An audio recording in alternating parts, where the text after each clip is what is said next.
This morning, President Biden met with state and local elected officials to talk about protecting access to reproductive health care on this Women's Equality Day. It comes as Democrats lean into messaging about protecting abortion rights, while some Republicans seem to be trying to downplay their stances on abortion. The meeting's happening right now. The latest example, comes from Arizona and the Republican Senate candidate Blake Masters. NBC News has reported on some big changes on Masters' campaign website, softening his tone on abortion and removing references to some tough restrictions entirely. One example, on Thursday, his website said, "I am 100% pro-life." That language is now gone. Let us bring in co-founder and CEO of All In Together, Lauren Leader. So, Lauren, Blake Masters is now running in the general election. What do you make of the fact that his website suddenly changed? Well, I think what's happening is that Republicans are waking up to the reality that overwhelming majorities of Americans support abortion rights. And when you look at questions of some of the most extreme bans, like those have gone into effect in many states just this week, even Republican and pro-life voters don't support them.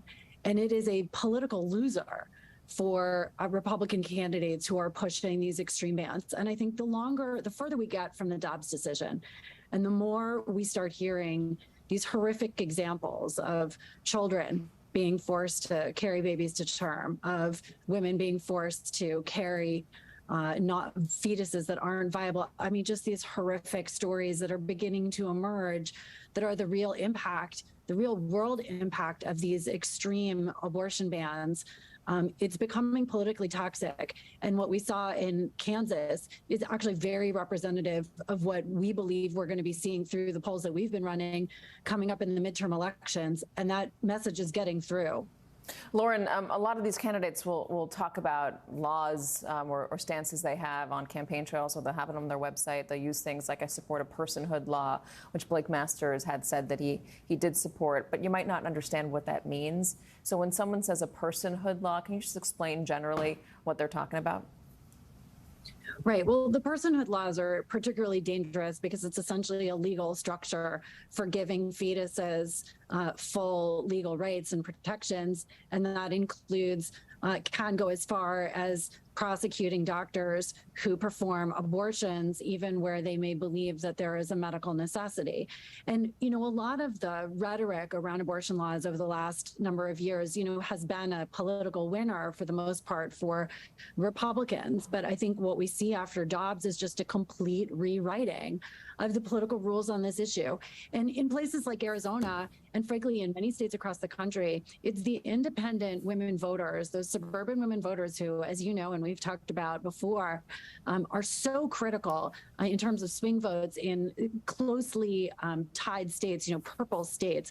Those kind of extreme abortion bills are an absolute loser with those women. And they're registering women in the states that have the most strict abortion bans are now seeing the biggest surges in voter registration among women. And that spells big trouble for extreme positions and Republicans who've supported, really the most hardcore pro-life legislation that has no exceptions for the life of the mother, for rape and incest, et cetera. These bills don't work.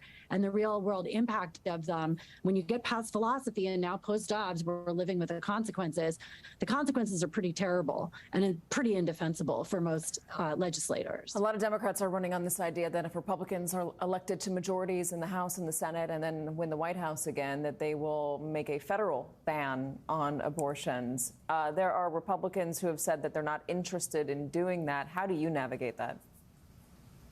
Well, I think it's clearly an issue that voters are very concerned about. And going to the ballot box is really the one sort of powerful recourse that voters have in this post-Dobbs world. And there's a lot of signs that they're taking that very seriously. And it's not just women. There have been these amazing polls about fathers who are now, really getting politically active over the abortion issue.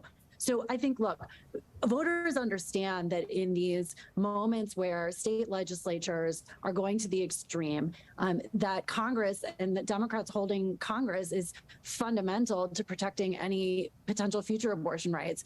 And I think the threats that this could go further now seem real. You know, for a generation of Americans, the end of Roe v. Wade just seemed inconceivable, and frankly wasn't an especially galvanizing issue for voters on the left in the way that it has been for voters on the right. Yeah. Now that's all changed because they see that it's real.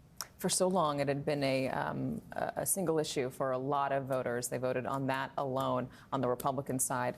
Lauren, thank you very much for joining us. Appreciate it. And any minute now.